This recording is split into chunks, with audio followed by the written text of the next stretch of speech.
iniciada a gravação. Conforme eu tinha falado, eu vou fazer essas aulas gravadas. Então, o que é que eu vou fazer? Vou pegar essas aulas após a gravação, eu vou colocar ela no YouTube e vou partilhar o link com a turma de vocês, para que vocês possam ter acesso ao conteúdo, né? E ao texto que vai cair no nosso teste, no nosso segundo teste avaliativo no fim do mês. Então, o que é que eu vou fazer? Hoje a gente vai trabalhar o texto 13, que é Contexto Político e Institucional da Proteção Social em Moçambique, da Rachel Waterhouse e do Gil Laroaciano. Então, esse texto, eu vou dividir o conteúdo. Ele não é um texto tão extenso, ele é um texto até pequenininho, curto, de 20 páginas, mas só que é um conteúdo denso, né? Então, o que é que eu vou fazer? Eu vou dividir ele em duas partes, ok? Então, hoje a gente vai ver a primeira parte do texto, certo? E está marcado para... Eu tenho turmas que estão na quinta e tem outras turmas que estão na sexta-feira, certo? Mas, diante dos protestos que estão marcados para quinta-feira, eu vou suspender as aulas da quinta e a da sexta vamos ver como é que as coisas vão acontecer, ok? Então, eu vou gravar essas duas aulas, a primeira e a segunda parte, e vou disponibilizar para vocês através da plataforma do YouTube, ok? Então, como eu tinha falado, a gente vai começar hoje a terceira unidade da disciplina de política social, no qual a gente vai dedicar agora um olhar especificamente para a questão das políticas sociais e dos direitos sociais em Moçambique, ok? Então, hoje a gente inicia falando um pouco sobre como é que funcionavam essas questões no período colonial, né? Como eu disse na primeira parte, e depois, na próxima aula, a gente vai ver a segunda parte, que é ver como é que funcionavam os direitos e as políticas sociais no período pós-independência de Moçambique, ok? Então, como é de conhecimento até mais de vocês do que da própria docente, por não ser moçambicana, a gente sabe que Moçambique foi, como o Brasil também foi, uma ex-colônia, né, portuguesa, e tanto no Brasil como em Moçambique, o tipo de colonização praticada por Portugal era uma colonização extrativista, certo? No qual o colono vem, pega o que tem de riquezas naquela terra e leva de volta para a colônia, ok? Tá, eu coloquei para partilhar. Deixa eu cancelar e partilhar de novo, tá, Orlando? Já que você disse que não está aparecendo para você. Deixa eu parar aqui e colocar novamente, que às vezes ele faz isso. Só um momentinho.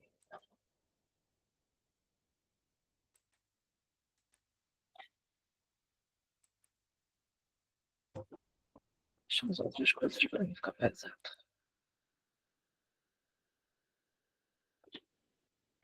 Agora você consegue ver, Orlando? Ainda não, doutor. Sim, capaz de ser a internet. Deixa eu só fazer um teste aqui. Heitor, presta o telemóvel da mamãe, por favor. Deixa a mamãe logar aqui na sala de aula. Deixa eu tentar logar com outro perfil na sala de aula para ver. Que pode ser a internet, como está com essas restrições, aí ela já fica sem querer partilhar. Deixa eu ver, política social.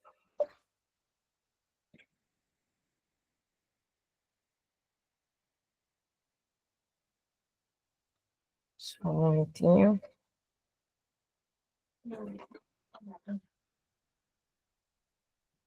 Deixa eu entrar aqui na sala com outro perfil.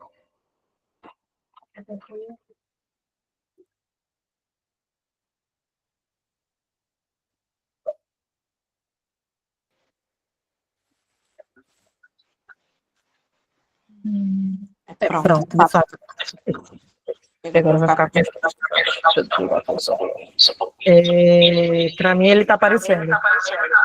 Ele aparece aqui. Eu acho que deve ser alguma coisa na internet, Orlando.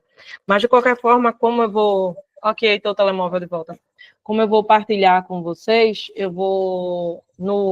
Na gravação vai ficar salvo com a tela, mas eu vou mandar para vocês também o PowerPoint, eu vou salvar ele em PDF e vou colocar para vocês no grupo do WhatsApp, certo? Então, sinta-se à vontade, se você quiser fazer alguma pergunta, tirar alguma dúvida. Aí, você hoje está com uma docente particular, uma docente só para você. Então, se tiver qualquer dúvida, é só chamar, tá? Então, como eu estava dizendo, Orlando, o tipo de colonização que Portugal praticou aqui em Moçambique era um tipo de colonização extrativista, no qual você vem, né, retira as riquezas daquele país e leva de volta para a colônia. Então, Portugal, ele extraiu todas as riquezas naturais, a gente está falando de ouro, de minério, de pedras preciosas que Moçambique tem. Mas, quando a gente está falando de colonização, a gente não fala apenas de exploração, de fato, de recursos naturais. Também há uma exploração do recurso humano, da população que morava aqui. Porque quando o colonizador chega, eu não falo não apenas do colonizador português, mas dos outros, né, dos alemães, dos franceses que vieram para o Mali, dos holandeses que vieram para a África do Sul. Então, quando esse colonizador chega, já existia uma população aqui. Já tinha um povo originário que morava aqui antes. Então, nos textos, né, dos textos do arquivo ultramarino português, eles se referem a essa população que morava aqui em Portugal quando da chegada dos portugueses, como povo indígena, como um povo indígena. Era um povo que eles consideravam primitivo, segundo eles, porque não sabiam falar a língua portuguesa, não tinham uma religião, né? Isso a gente está dando enfoque especificamente nas religiões cristãs, né? Então, era um povo sem religião, na concepção portuguesa, que não conheciam a língua, que não teriam bons modos, muitos, segundo eles, andavam seminus. Então, essa era a concepção que os portugueses tinham em relação à população moçambicana que aqui habitava, né, que habitava na região onde hoje fica Moçambique, quando da chegada dos portugueses, né? E esse olhar em relação a essa população, esse olhar estereotipado em relação a essa população, ele vai, de certa forma, permear as relações sociais que se tem até hoje, certo? E influenciam diretamente.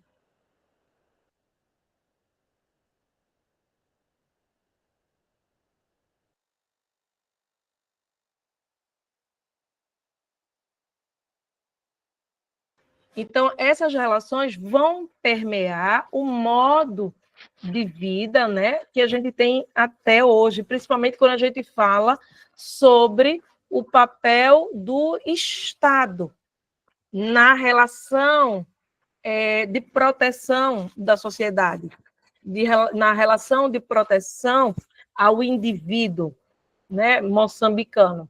Então, a gente viveu durante um longo período, né, acho que foi 1498, o Brasil é 1500, por aí. Então, Moçambique só torna-se independente de Portugal em 1975, né? Então, são quase 500 anos de exploração. Então, é algo que demora para mudar. Foram 500 anos de você tendo um tipo de relação, principalmente uma relação com o Estado, com o poder público.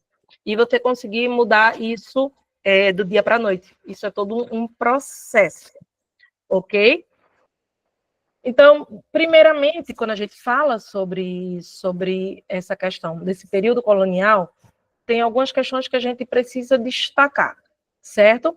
Primeiro, de fato, é a exploração dessa mão de obra, né?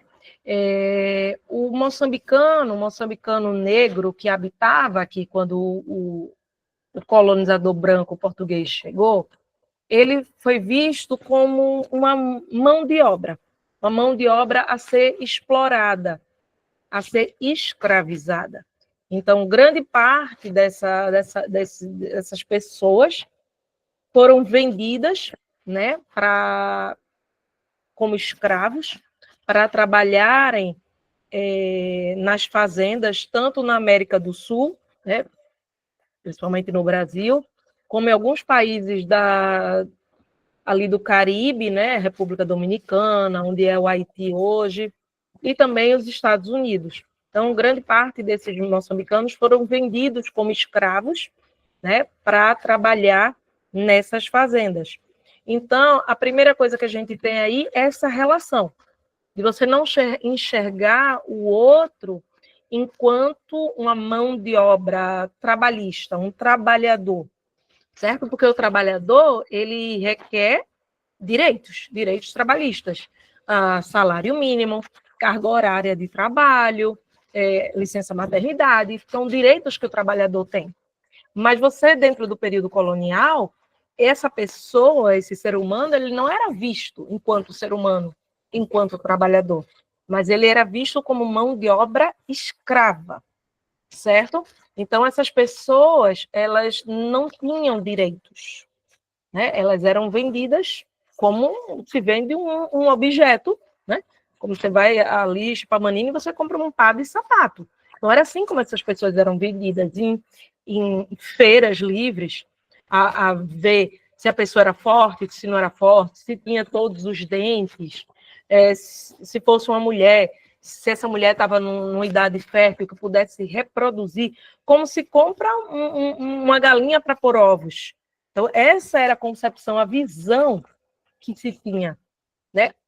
Aquele ser humano, ele é desumanizado. Você não enxerga aquele outro enquanto ser humano, mas como um objeto. Muito disso estava, como eu disse, relacionado com o cristianismo. Você enxergar essa pessoa, esse indivíduo negro, como um ser sem alma, um ser que é inferior a eles. Então, era assim que se davam essas relações de trabalho. Ok? Então, como eu falei, primeiramente a gente tinha essa mão de obra que foi escravizada, que foi levada para os outros países, e posteriormente a gente vai ter já a questão do trabalho forçado também, mas o trabalho forçado não mais quando você termina a escravidão, quando a escravidão, somente por pressão da Inglaterra, né, passa a ser considerada crime, né? Então, você começa essa venda, esse trabalho forçado, mas internamente dentro do próprio continente. Então, você vai ter moçambicanos sendo enviados para outros países do continente africano para trabalhar, né? E era um trabalho quase escravo. Você recebia uma remuneração, mas era uma remuneração muito baixa, certo? E existem diversos relatos, né, textos que têm relatos de agressão física, né?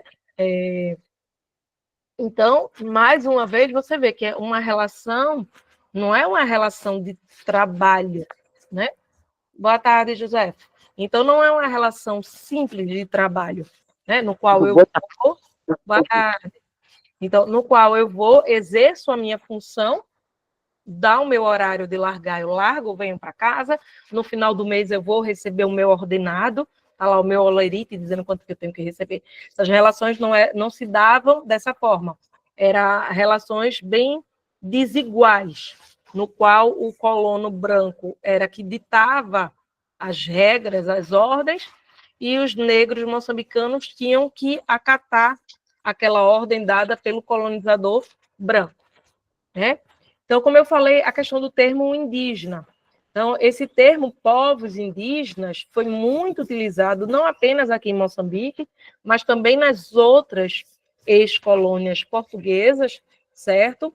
É um termo que ele soa muito pejorativo, como eu falei, porque eles utilizavam para se referir às pessoas que moravam aqui no sentido, né, de aquele índio, ele não sabe de nada. Então, você, como eu disse, você desumaniza esse grupo que já estava aqui quando eles chegaram. Hoje, quando a gente vai falar ainda de povos que habitavam aquele local, a gente vai falar povos originários, ou no caso de Moçambique, simplesmente o povo moçambicano, que eram os que moravam aqui quando da chegada dos portugueses. A gente tem, de fato, no período das grandes navegações, a chegada dos portugueses aqui por volta de 1498, em Moçambique, mas posteriormente, em 1886, a gente vai ter o Tratado de Versalhes, que esse Tratado de Versalhes ele vai dividir o continente africano em pedacinhos, em fragmentos, né? E cada país, diversos países do continente europeu, vão ter direito a pedacinhos do continente africano. Então, é como se fosse um quebra-cabeça. Você vai pegar o continente africano, vai dividir ele em quebra-cabeça e cada um vai ter a sua partezinha. Então, Portugal ficou com o que seria hoje o território de Moçambique, a Angola, Guiné-Bissau e a ilha de conjunto de ilhas de Cabo Verde, certo? Como eu falei, a Holanda vai ficar com a África do Sul, a França vai ficar com o Mali, a Namíbia vai ficar com os alemães. Então, né, você vai ter uma subdivisão desse continente africano em pedaços de terra para que os países europeus pudessem colonizar, ou, no caso, explorar, cada qual achasse melhor. Alguns países, de fato, adotaram um modelo de colonização mais de habitação. Então, vinham pessoas dos seus países para morar aqui, desenvolver fazendas, produção. Outros, como foi o caso de Moçambique, vinham a parte, sim, dos portugueses também morar aqui, mas isso foi já numa segunda fase da colonização. Na primeira foi mais de exploração. E a gente tem outros países no qual a colonização ela foi mais agressiva, certo? Como foi o caso do Congo, alguns países, principalmente os países que foram colonizados pela Bélgica, certo? Então, a Bélgica é um país hoje mais neutro, né? Mais dentro do cenário mundial, mas dentro daquele período colonial, eles tinham um modelo de colonização bastante agressivo, certo? Então, como eu disse, cada país iria adotar o seu modelo e ia praticar a colonização como achasse melhor para si. E muitas vezes ignorando o fato de que aqui já existia pessoas, já existiam povos antes da chegada desses colonizadores. Então, por isso, muitas vezes a colonização não foi tão fácil como os colonos achavam que ia ser, porque muitos povos se revoltavam, tipo assim, eu sou livre há milhares de anos, vai chegar agora uma pessoa de fora, um branco, e vai dizer que essa terra é dele. Não, essa terra é minha, né? Então, a gente tinha aqui em Moçambique diversos reinos, né? Diversas etnias habitando o território que hoje é Moçambique. Então, alguns desses reinos não acataram isso de boa. Tipo, ok, vamos fazer um acordo com esses brancos e vamos deixar tudo como está. Não. Então, você tinha guerra, né? Isso foi um processo que durou muitos e muitos anos, com diversos conflitos entre os reinos. Mas, de fato, né? Você com lança, com katana, lutar contra um soldado português armado, a gente sabe que, infelizmente, não tinha como, e a gente já sabe o que foi que aconteceu, né? Que os moçambicanos, os povos originários moçambicanos que moravam aqui, perderam. Então, dentro do período colonial, se eu não te vejo, se eu não te enxergo enquanto ser humano, não faz sentido dentro dessa lógica eu te oferecer ou te fornecer benefícios sociais. Em que sentido? Te dar escola, te dar saúde. Se eu te enxergo como um ser quase de uma forma animalesca, eu te vejo quase como um animal de carga que está ali apenas para o trabalho. Eu não te enxergo enquanto um ser humano igual a mim, entendeu? Então, dentro dessa lógica, o colonizador português ele não vai fornecer para os cidadãos moçambicanos que aqui habitavam educação e saúde. Então, durante muito tempo, os moçambicanos eles foram privados do acesso à educação e à saúde.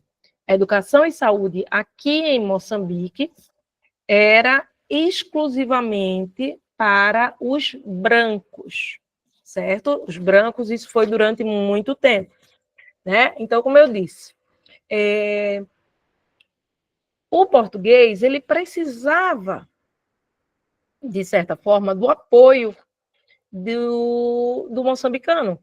Tipo, num diálogo que eu vou ter com um régulo, certo? Eu não sei falar xangana, eu não sei falar cena.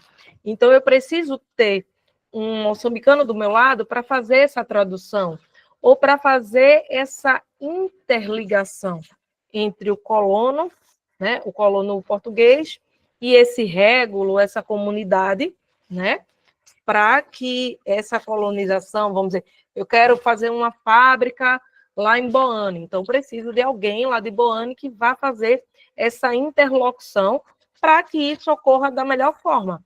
Porque se eu simplesmente chegasse lá e quisesse montar essa fábrica, provavelmente a população ia saquear, ia queimar, ia tentar colocar esse colono para fora. Então você tem que ter esse diálogo, você tem que ter essa figura desse moçambicano que vai agir como interlocutor nesse diálogo. Então, era aí que entravam os moçambicanos assimilados. Os assimilados eram pessoas negras, moçambicanas, mas que colaboravam com a administração colonial portuguesa, certo? Então, geralmente, como vocês podem observar, a Rolanda não está conseguindo ver, mas como eu disse, eu vou mandar para vocês. Aqui na imagem tem uma foto do homem português junto com um homem moçambicano, e o homem moçambicano está vestido uns trajes, as roupas, né? Um fato bem parecido com o português.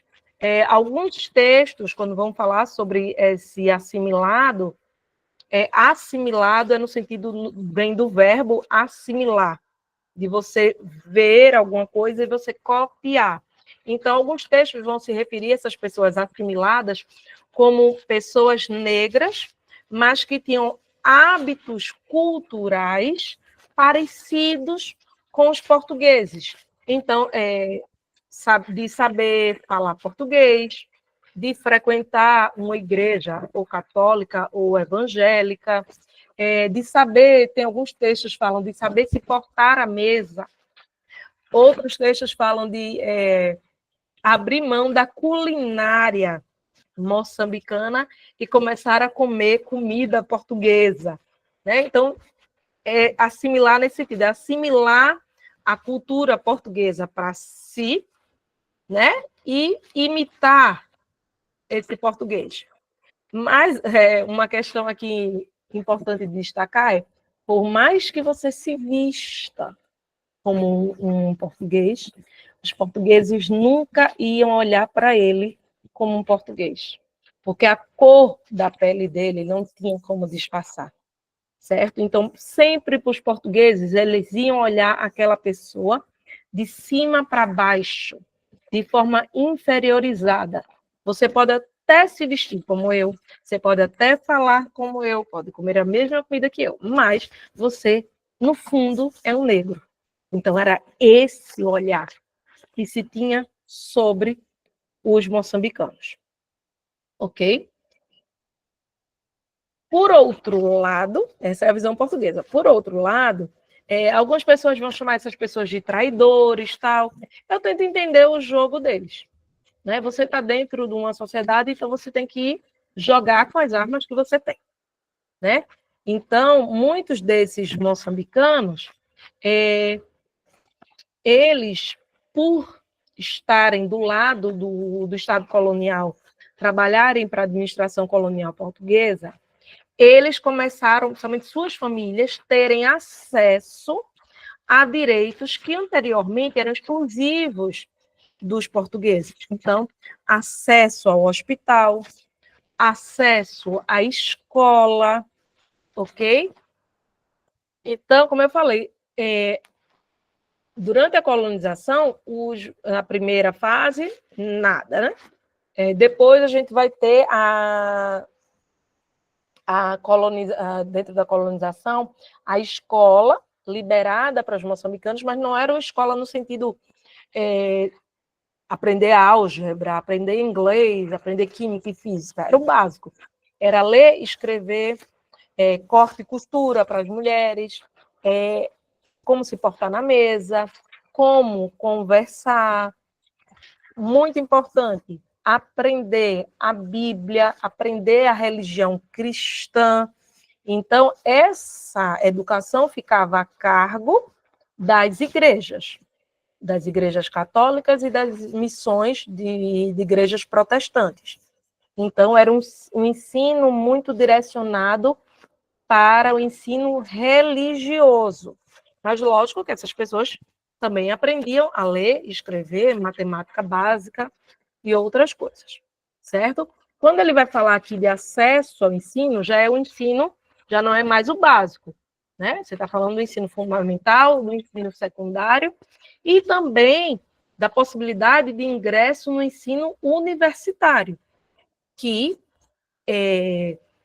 Moçambique só vai criar a primeira universidade, salvo engano, em 1964, 62 por aí, nessa faixa. Não vou recordar 100% a data, mas é algo entre 62 e 64.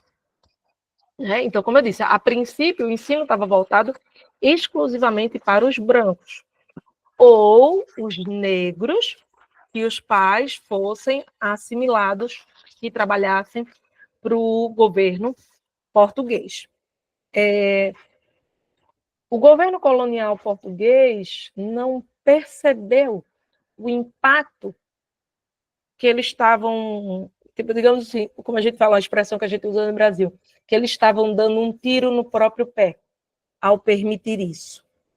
Porque muitos desses jovens que tiveram acesso à escola, que tiveram a oportunidade, né, de fazer uma faculdade, de estudar fora de Moçambique, ou em Portugal, ou na África do Sul, muitos desses jovens voltaram para Moçambique trazendo ideais de libertação.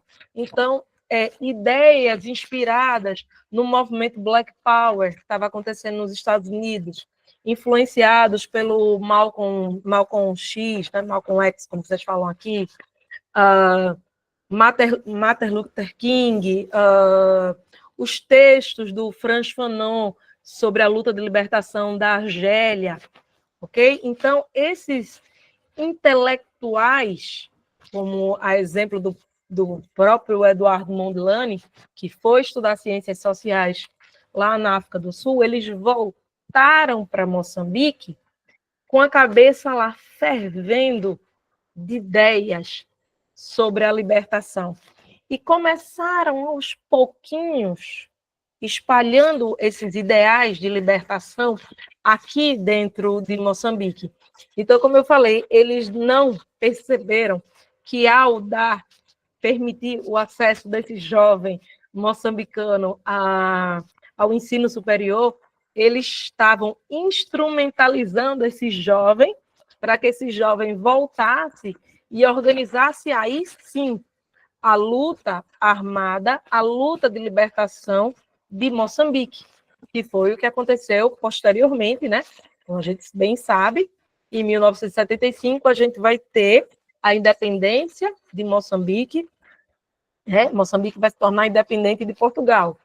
A gente estudou isso em sala de aula, quando a gente estudou o modelo do welfare state, do estado de bem-estar social mediterrâneo, certo? Quando a gente estudou os países que adotavam esse modelo, que eram Portugal, Espanha, Grécia e Itália.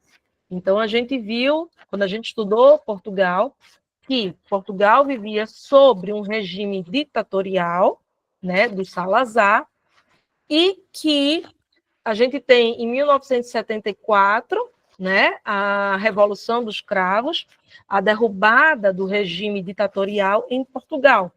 Então, as colônias portuguesas no continente africano viram aí a oportunidade. O governo português está enfraquecido. Já estava enfraquecido pelas guerras e mais enfraquecido ainda quando o sistema, quando o Salazar cai. Então, é aí que começa mesmo as revoluções aqui no continente africano e os países aproveitando esse momento de enfraquecimento político português para conquistarem a sua independência, que foi o que aconteceu em Moçambique, ok? Então, continuando o texto do Walter House, então, no texto, ele vai trazer uma questão que não tem como a gente saber bem se isso não foi pensado ou era um risco que era previsto, se era um risco que eles não preveram ou se foi um risco pensado e mesmo assim eu vou arriscar. O que é que acontece? Moçambique, assim que tem a independência, muitos portugueses que aqui residiam, eles migraram, eles voltaram para Portugal. Então, a gente vai ter um grande êxodo desses funcionários portugueses, médicos, enfermeiros, engenheiros, advogados, que aqui moravam, os próprios comerciantes também, e essas pessoas, quando têm a independência, essas pessoas fogem, voltam para Portugal, ok? Então, quando isso acontece, a gente vai ter uma grande questão aqui em Moçambique, que a gente vai ter a falta de capital humano qualificado. Por quê? Porque durante muito tempo essa população foi privada do ensino, foi privada do direito ao estudo, foi privada do direito de frequentar uma universidade e você ter um advogado negro, você ter um médico negro, você ter um professor negro, porque essas pessoas não podiam estudar. Essas pessoas eram privadas do acesso ao ensino superior, ok? Então, quando esse português vai embora, tipo, eu tenho agora eu não tinha, o moçambicano negro não tinha acesso ao hospital. Ok, agora eu tenho o hospital, eu tenho a estrutura do hospital, mas eu não tenho os profissionais de saúde, eu não tenho os enfermeiros, porque simplesmente eles foram embora, certo? Então, esse foi um grande dilema que, de certa forma, dificultou o desenvolvimento econômico do país nesse período de transição pós-independência. A falta de capital humano especializado para trabalhar. Até aí, estão acompanhando? Tem alguma dúvida, Orlando, Josefo? Ou a gente pode continuar seguindo? Podemos continuar, doutor. Certo, Orlando. Josefo? Ok, Ok? sim, docente, gostaria... Sim, docente, consegue me ouvir? Um minuto. Docente, consegue me ouvir?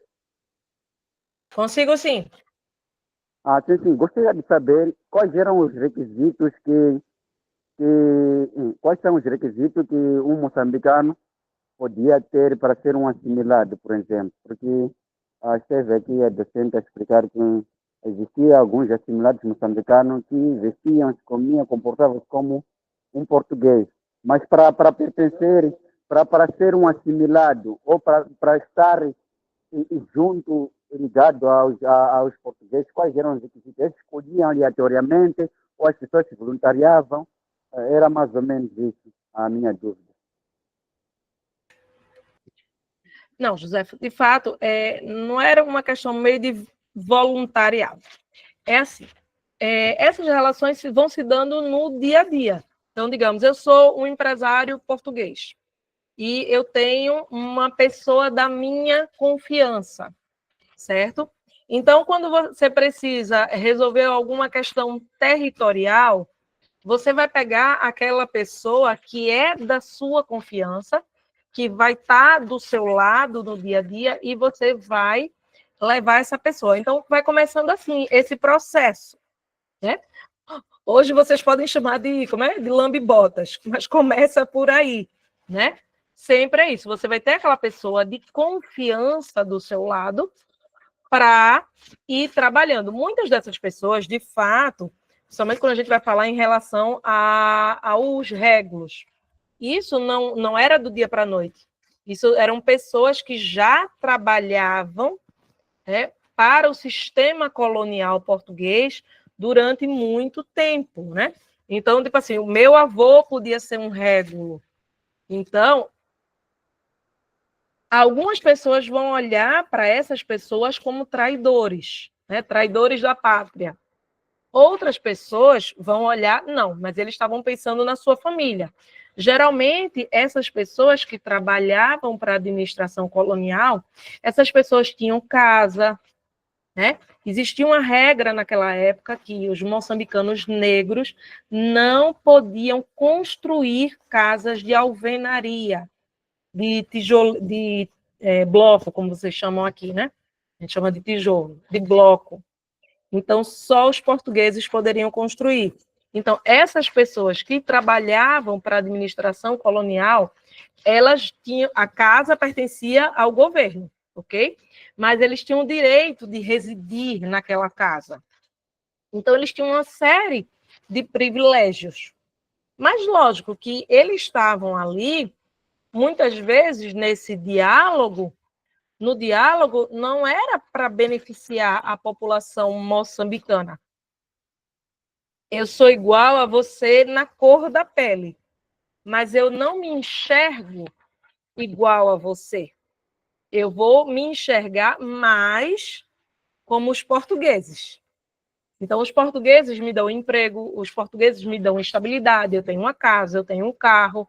Então, eu me alio a eles nesse sentido, certo? Então, vai funcionando devagarzinho nesse viés, nesse caminho. Mas, como eu disse, de fato, para você poder transitar nesses espaços, você tinha que, sim, saber falar a língua portuguesa, era um requisito primordial. Hoje, a gente pensando hoje, a gente está em 2024. Então, a gente pensar hoje, mas falar português é o básico da docente. Não. Naquela época, pouquíssimas pessoas falavam português. E menos ainda sabiam ler e escrever. Então, se eu tive, digamos, eu morei na casa de um padre e eu aprendi a ler e escrever, esse cidadão, ele tinha uma mais-valia dentro da sociedade. Ele ia conseguir uma colocação melhor dentro da sociedade. Então, eu não iria trabalhar como empregado doméstico, eu não ia trabalhar no porto carregando.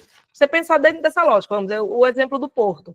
Aqui em Maputo era Lourenço Marques, antigamente. Né? Então, você tinha o porto de Lourenço Marques.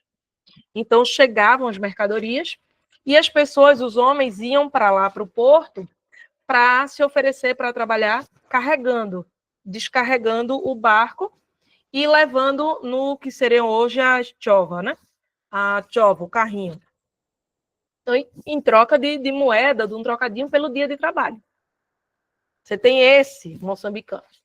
Mas tem aquele moçambicano que está lá, que sabe matemática. Então, os próprios navios já diziam, opa, você, vem para cá. Calcula, anota quantos sacos de arroz chegaram, quantos sacos de açúcar chegaram.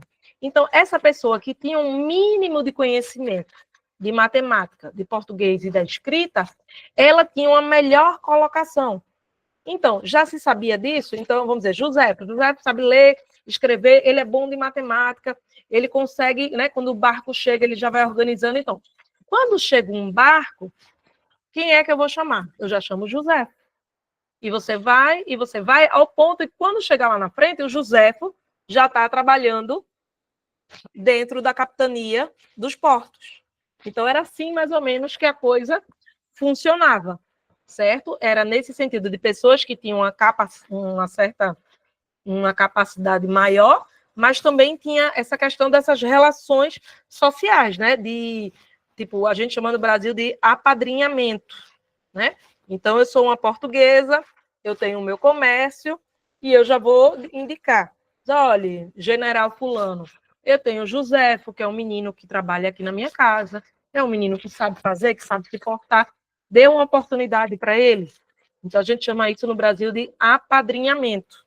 É você ter alguém que vai lhe indicar e, a partir dali, você vai ingressar dentro daquele jogo, né? Aquele jogo social. Vocês brincam hoje chamando de lambe-botas, mas seria dentro dessa lógica que funcionava. Certo? Voltando para cá. Então, como eu falei, a gente teve a independência em 1975. A questão da independência, né? Aqui, de novo, eu sempre volto a dizer isso em sala de aula. Aqui não é partido A, partido B ou partido C. A gente está falando de história, ok?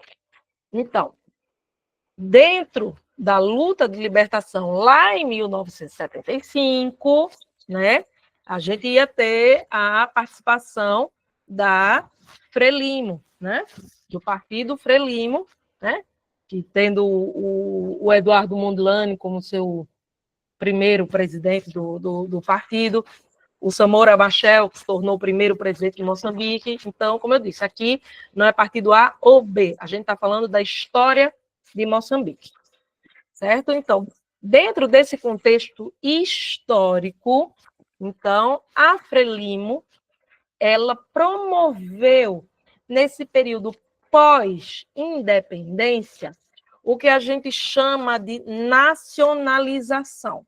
Então, todos os bens que tinham dentro do país fábricas, lojas, comércio, hospitais, escolas, tudo de infraestrutura que se tinha dentro do país foi nacionalizado. Isso quer dizer que, a partir daquela data, eu fosse uma dona de uma fábrica açucareira, essa fábrica não mais me pertencia. Essa fábrica agora pertencia ao Estado moçambicano, ok? Então, isso aconteceu nesse período pós-independência. Então, a gente tem essa nacionalização generalizada, como eu disse, no qual indústria, comércio, toda a infraestrutura passa a pertencer ao Estado, ao governo moçambicano, ok? Então, antes, o que o colono português dizia, opa, saúde é só para os brancos, o direito a ir para um hospital é só para os brancos, o direito à escola é só para os brancos ou os negros, filhos de negros assimilados. Então, o governo vai dizer que não. Lembra? A gente também estudou isso quando a gente estudou o modelo de estado de bem-estar social-democrata, que eram com direitos universais para toda a população. Então, quando se tem a independência de Moçambique, Moçambique vai adotar um modelo de welfare state socialista, no qual tudo que existia aqui pertence ao governo E o governo vai ficar responsável por fornecer para a população de forma universal e gratuita. Então, antes, o que era direito apenas dos brancos, agora todos os moçambicanos têm direito à saúde e à educação, certo?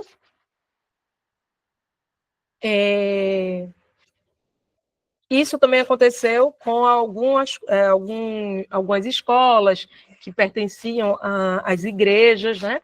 O governo vai e toma posse dessas escolas, né? A gente tem uma série de conflitos, mas que não cabe aqui hoje. É uma série de conflitos, a princípio, com a igreja, com as igrejas, né? Isso, cada país acontece de uma determinada forma. Moçambique conseguiu se reorganizar depois e o governo conseguiu se reaproximar posteriormente das igrejas. Mas, a princípio, Moçambique, no período pós-independência, ele vai adotar, como a gente sabe, um modelo copiando o modelo socialista de Estado de Bem-Estar Social, influenciado diretamente pela antiga União Soviética, né, que hoje é a Rússia, com os ideais do Marx, do marxismo, do leninismo, né, desse fornecimento dessas políticas social universal e gratuita para toda a sociedade e tirando, de certa forma, esse poder que estava centralizado na mão da igreja. Dizer, opa, culto religioso, tudo bem. Vocês podem lá ter a igreja, fazer seu culto, fazer sua missa, mas a educação e a saúde são do Estado. Não ficam mais em poder da igreja. Ok? Então, passa tudo para ser do Estado. Então, a gente vai ter aí uma série de complicadores, né? A gente falou, eu falei para vocês, né? Mostrei no slide anterior, a questão dessa ida, desse êxodo dos portugueses que foram embora, fugiram. Então, eu nacionalizo a escola, ok? A escola agora não mais pertence à igreja, não pertence mais ao governo colonial português. Essa escola pertence à República Social de Moçambique, certo? Socialista de Moçambique. Mas a questão é, eu tenho prédio, eu tenho a estrutura física, mas eu não tenho a mão de obra qualificada para ensinar. Eu não tenho os docentes, porque os docentes foram embora. Eu tenho o hospital, mas eu não tenho os médicos e enfermeiros. Então, esse foi o primeiro, né, o primeiro dificultador do desenvolvimento do Estado moçambicano pós-independência. Essa falta de mão de obra qualificada, ok? Você pode sim, você vai liberar agora a escola. Os negros moçambicanos vão ter acesso à escola, mas isso demanda tempo. Então, se uma pessoa tem a 12ª, para ela se tornar médico, são 5 anos. Para se tornar advogado, são 4 anos. Então, demora um tempo para eu capacitar essa mão de obra para substituir esse português, ok? Então, a gente vai ter aí o primeiro grande problema, que é a falta de capital humano qualificado para substituir os portugueses que tinham ido embora, certo? Outros aspectos vão envolver principalmente a questão da gestão, né? Tanto do ponto de vista econômico, como do ponto de vista político, certo? Do ponto de vista econômico, o que é que a gente pode lembrar? Isso também a gente já falou em sala de aula. Quando os portugueses foram embora, eles levaram consigo, eles já estavam explorando, como eu disse, há 500 anos. Então, eles levaram consigo também as riquezas. Então, o Estado moçambicano, né, fica com o país, mas é um país sem recursos, com os cofres vazios. Então, quando eu digo que eu vou aplicar a política social no modelo universal, ok, é válido, mas como eu vou aplicar essa política? Porque eu preciso de dinheiro. Eu vou nacionalizar a fábrica, como eu dei exemplo da fábrica, digamos, de uma fábrica de açúcar, né, de uma usina de cana-de-açúcar. Ok. Como é que eu vou pagar o salário desse trabalhador? Como é que eu vou comprar material para a fábrica funcionar? Eu preciso de carvão, eu preciso do diesel, eu preciso de produtos químicos para branquear o açúcar. Então, isso tudo é gasto. E também, mais uma vez, como eu digo,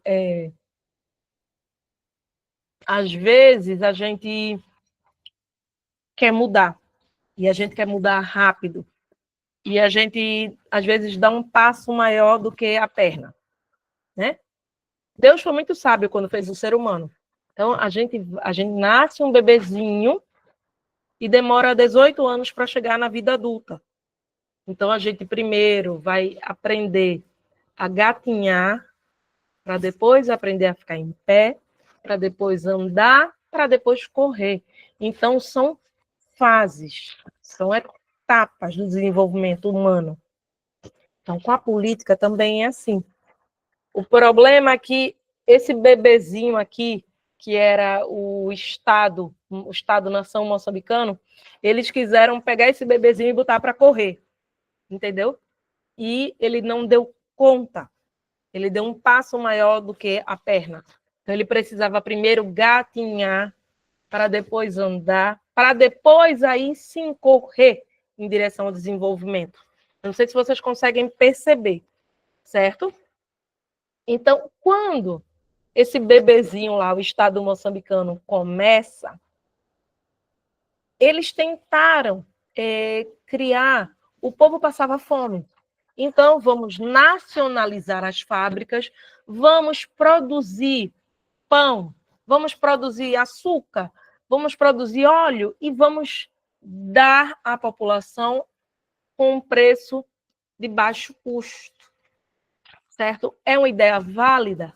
É, mas infelizmente dentro da sociedade capitalista que a gente vive, dificilmente dá certo.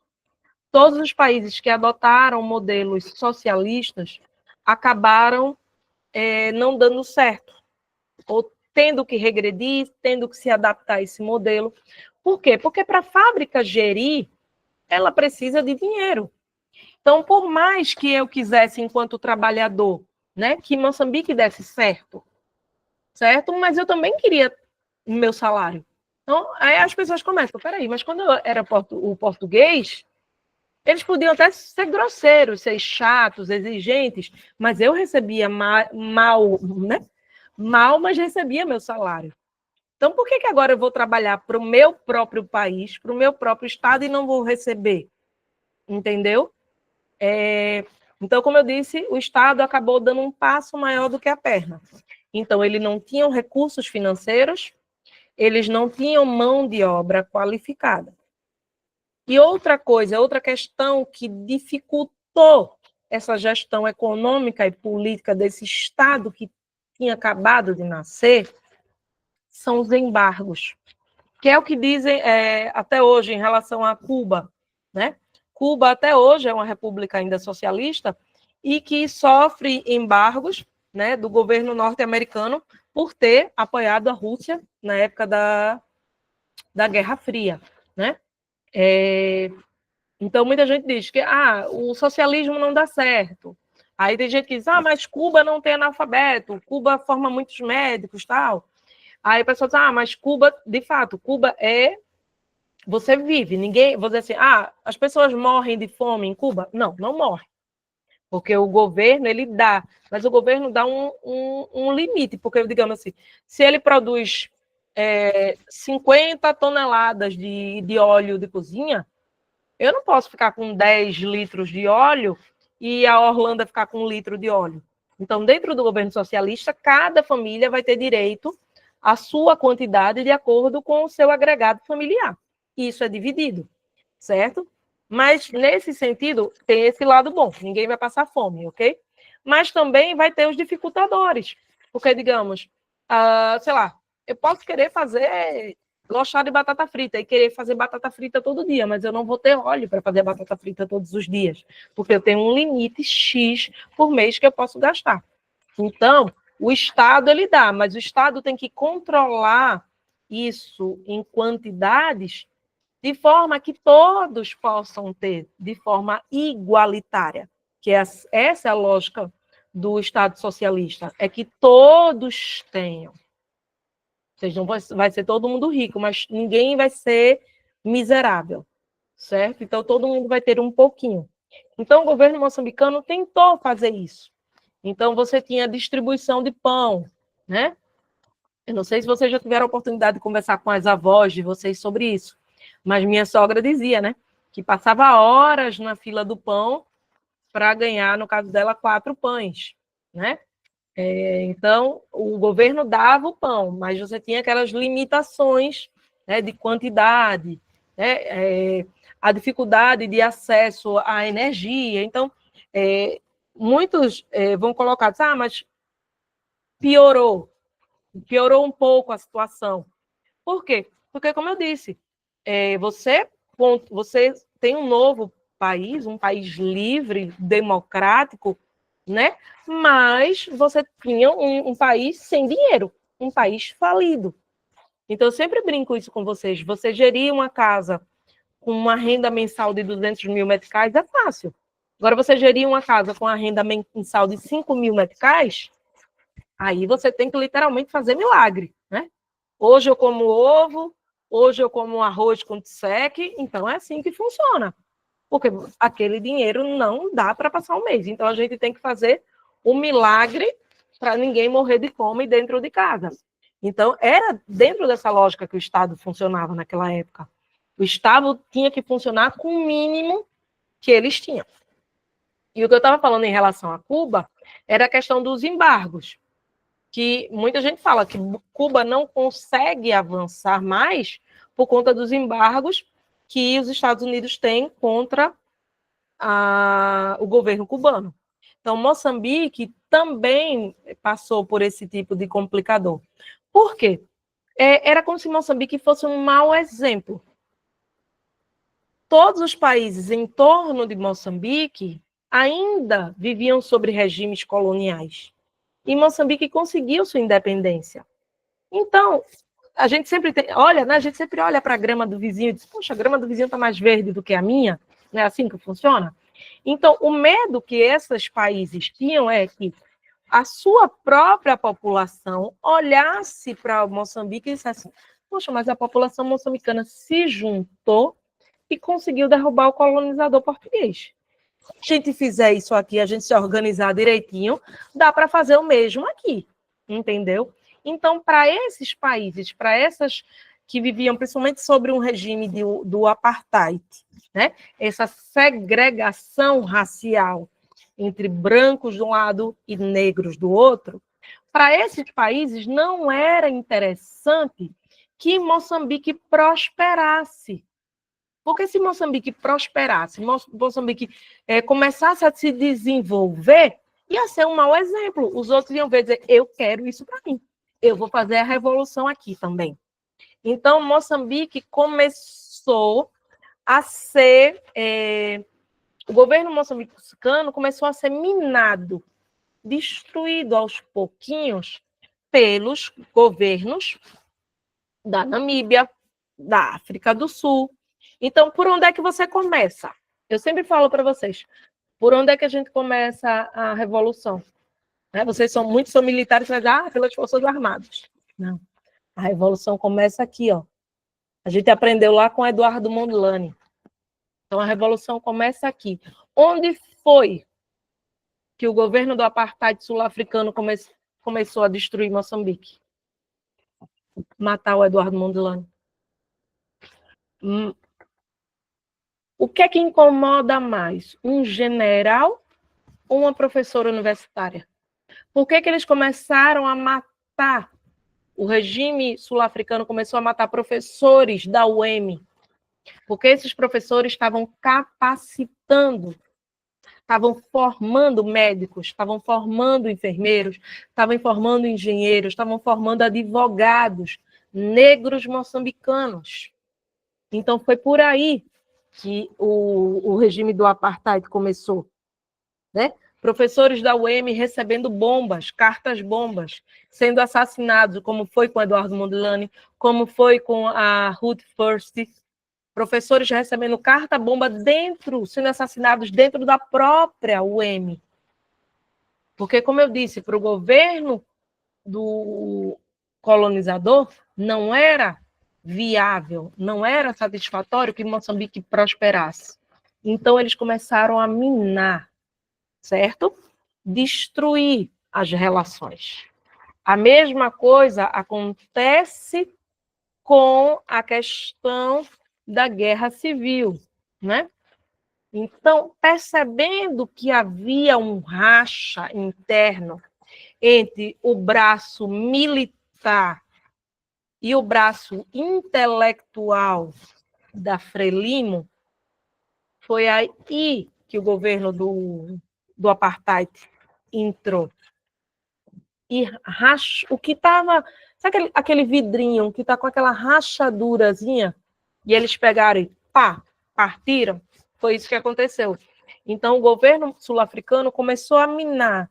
Dizer, foram vocês que pegaram nas armas. Foram vocês que colocaram o peito à prova, receberam bala. E agora quem está lá no governo são os intelectuais, não são vocês. Vocês estão esquecidos. Vocês não fazem parte do exército. Vocês foram deixados de lado. Então começam minando esse tipo de ideia na cabeça do pessoal que se tornou a Renamo, dando armas para a Renamo, promovendo o racha interno dentro de Moçambique. Porque a guerra civil moçambicana, ela ajudava o governo sul-africano, ok? Então, por aí que eles começaram, incentivando essas disputas internas dentro da Frelimo, até a ponto da Frelimo se rachar, se dividir em duas partes, e depois a gente ter a Renamo e a Frelimo, e disputando esse espaço para ver quem iria ficar no poder político do país, culminando no que vocês já sabem, na Guerra Civil dos 16 anos, que aí sim, aí foi a pessoa morre, você deixa lá o corpo, então você chega lá o coveiro e joga pá de areia em cima para dizer, decretou, agora está morto. Então, foi aí que eles decretaram a morte do Estado moçambicano. A partir desse incentivo, dessa subdivisão do país em dois, dessa guerra civil que assolou o país durante tanto tempo. Ok?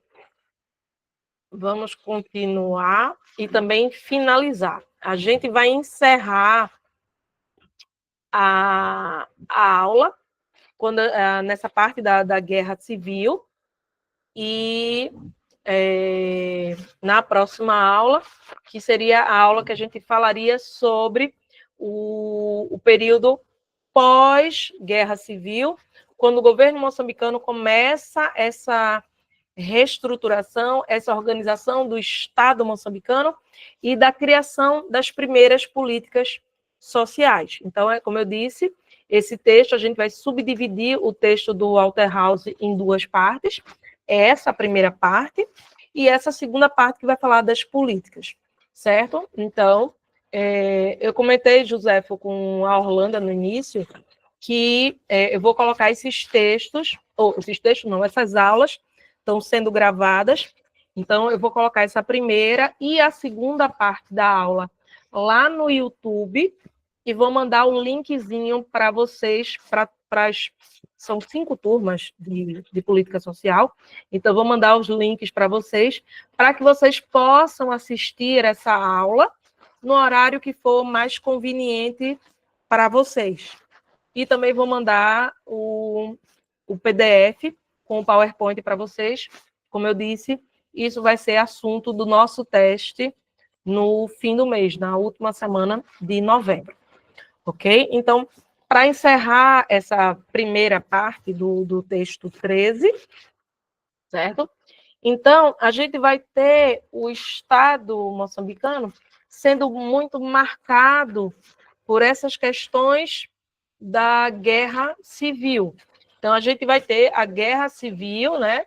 Que a gente é a Guerra dos 16 anos, que vai durar de 1977 até 1992. Só um momentinho.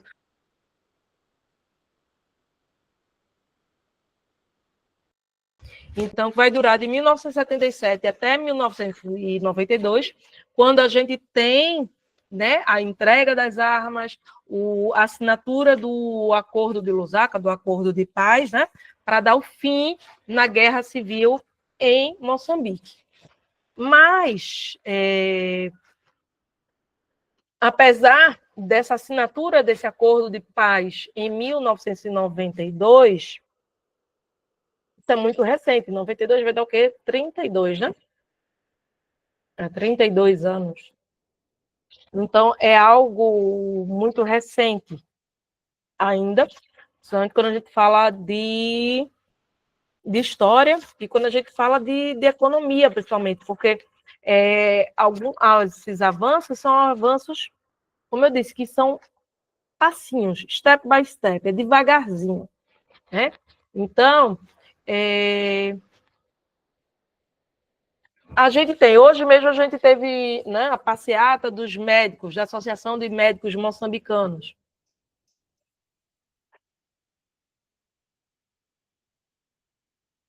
Então, a gente tem essa passeata da Associação dos Médicos. E vocês veem a forma de tratamento diferente. Muita gente dizendo, mas por que os médicos não foram impedidos de marchar? Por que os médicos não levaram bomba de gás lacrimogêneo, como aconteceu em outros locais da cidade, onde tiveram protestos, certo? Porque é uma classe que o governo não vai querer ter contra eles. É uma classe que ainda está longe, muito, muito longe do ideal que o Estado moçambicano precisa diante da imensidão da população, certo? Como eu disse, demora para a gente formar o capital humano para trabalhar na área de saúde, demora. Por quê? Eu não estou desmerecendo, não vou dizer nem militar, eu vou dizer, vamos dizer, professor, para botar a responsabilidade para docente. Então, para um docente, né, estar em sala de aula, eu vou fazer um curso de pedagogia. Para ser educador, eu faço um curso de pedagogia de 2 anos. Para ser docente, né, eu vou fazer um curso de 4 anos. Então, com 4 anos, eu tenho um docente formado. Com 2 anos, eu tenho curso aí de 1 ano e meio técnico de educação. De 1 ano e meio. A pessoa já está em sala de aula ensinando as nossas crianças. Para eu formar um médico, eu preciso de 5 anos de graduação, mais 2 anos de especialização. E se ele for fazer a residência, dependendo do país, tem país que é mais 2 anos, tem país que são 4 anos. Então, para eu ter um médico formado do ensino da 12ª classe até ele terminar, eu preciso de, em média, né, um médico com formação, né? Um generalista com 5 anos ele já está formado, mas vamos dizer, um obstetra, um urologista, são 12 anos para esse profissional ser formado, entendeu? Então, como a gente falou, é um capital humano que demora para estar trabalhando. Okay? Então, quando a gente teve a guerra civil, o Estado moçambicano já estava trabalhando nessa questão de formação de capital humano. Só que quando a gente teve esse período de guerra civil, muitos moçambicanos ou abandonaram a escola, ou fugiram das suas províncias. O que é que o governo moçambicano ainda tentou, principalmente na área de saúde? Mandou muitos desses jovens para fora de Moçambique, para fazer suas formações fora. Então, muitos dos médicos que a gente tem hoje aqui em Moçambique fizeram sua formação em Cuba, na Coreia, na Rússia, e depois voltaram para Moçambique para trabalhar, para dar essa contrapartida para o povo, para o Estado que lhe ajudou lá atrás, ok? Alguns não voltam, porque não existe a obrigatoriedade, né? O governo cubano não, o governo cubano eles têm um contrato, no qual eles têm que prestar serviço para o governo durante um tempo, como forma de pagar o ensino que o governo lhe deu. No caso moçambicano, não existe essa obrigatoriedade, ok? Mas muitos moçambicanos, porque suas famílias estão aqui, acabam voltando, sim. Mas a gente, como eu disse, a gente tem essa escassez de mão de obra, entendeu? Principalmente na área de saúde, né? A gente tem diversas unidades de saúde que funcionam sem profissionais, porque não tem. Muitas pessoas não querem. Os jovens que estão se formando, eles não querem ir para os distritos. Os jovens se formam, eles querem ficar aqui na capital ou nas capitais, né? Pensando na Beira, em Inhambane. Eles não querem ir para o distrito trabalhar lá, porque simplesmente não tem o que fazer, porque, né? Tanto do ponto de vista social, como do ponto de vista até de trabalho mesmo. Você não tem maquinário, você não tem energia elétrica dentro da unidade de saúde. Então, muitos desses jovens não querem trabalhar. Então, o problema lá na base continua. O governo moçambicano está formando médico, mas lá nos distritos, as unidades de saúde continuam sem médicos. Ok? Então, voltando para cá para o texto. Então, quando a gente tem essa guerra civil, o que o governo moçambicano estava conseguindo avançar vai retroceder. Outra coisa é a questão da própria destruição. A gente vai ter, pós a guerra civil, a destruição da estrutura, da infraestrutura do país. Então, a gente tem estradas destruídas, portos destruídos, escolas, hospitais. Isso tudo vai demandar tempo para ser reconstruído, certo? Somado a que nessa mesma época, na década de 80, a gente teve um grave problema climático aqui no continente africano, não apenas em Moçambique, né? Alguns países foram até mais afetados do que Moçambique, né? Alguns países ali do centro da África, Etiópia, Somália, a situação da seca extrema agravou muito o problema da fome nesses países ali na parte central, né? Ali subsaariana, ali no iniciozinho, depois do Saara, foram os que foram mais prejudicados com essa questão da seca na década de 80. Moçambique foi um deles. Então, você tem a questão da seca, né? Na década de 80. A gente teve a guerra civil, né? A destruição das infraestruturas, a destruição da economia e a falta de recursos financeiros e humanos para guiar esse país, né? Então, tudo isso somado, a gente vai ter um crescimento da pobreza em Moçambique durante muito e muito tempo, até hoje.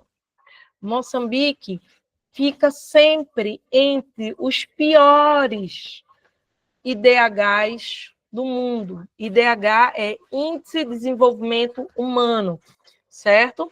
E Moçambique sempre está entre os países que têm o pior IDH do mundo. Então, são avaliados 187 países. Moçambique fica 180, 182, 184, né? Sempre está ali entre os piores. Isso é um somatório de economia, desemprego, eles somam vários índices. Mortalidade infantil, mortalidade materna, analfabetismo, tempo na escola, eles vão somando todos esses índices e vão criar um percentual. Então, é de 0 a 2. Moçambique sempre está, quanto mais perto do 2 é o pior. Então, Moçambique sempre está com 1,90, 1,97, 1,80 e pouco. Então, Moçambique está sempre entre os últimos, né? Na questão do índice de desenvolvimento humano. Então, a gente vai ver na próxima aula o que é que o governo moçambicano, pós-independência e pós-guerra civil, principalmente, fez para tentar melhorar a situação da pobreza extrema que assolou o país durante tanto e tanto tempo, certo? Então, hoje eu vou encerrar aqui a primeira parte do texto, né?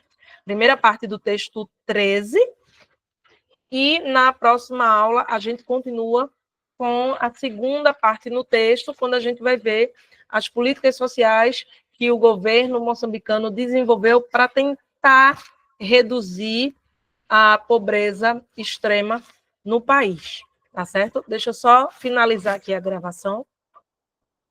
Só um momentinho.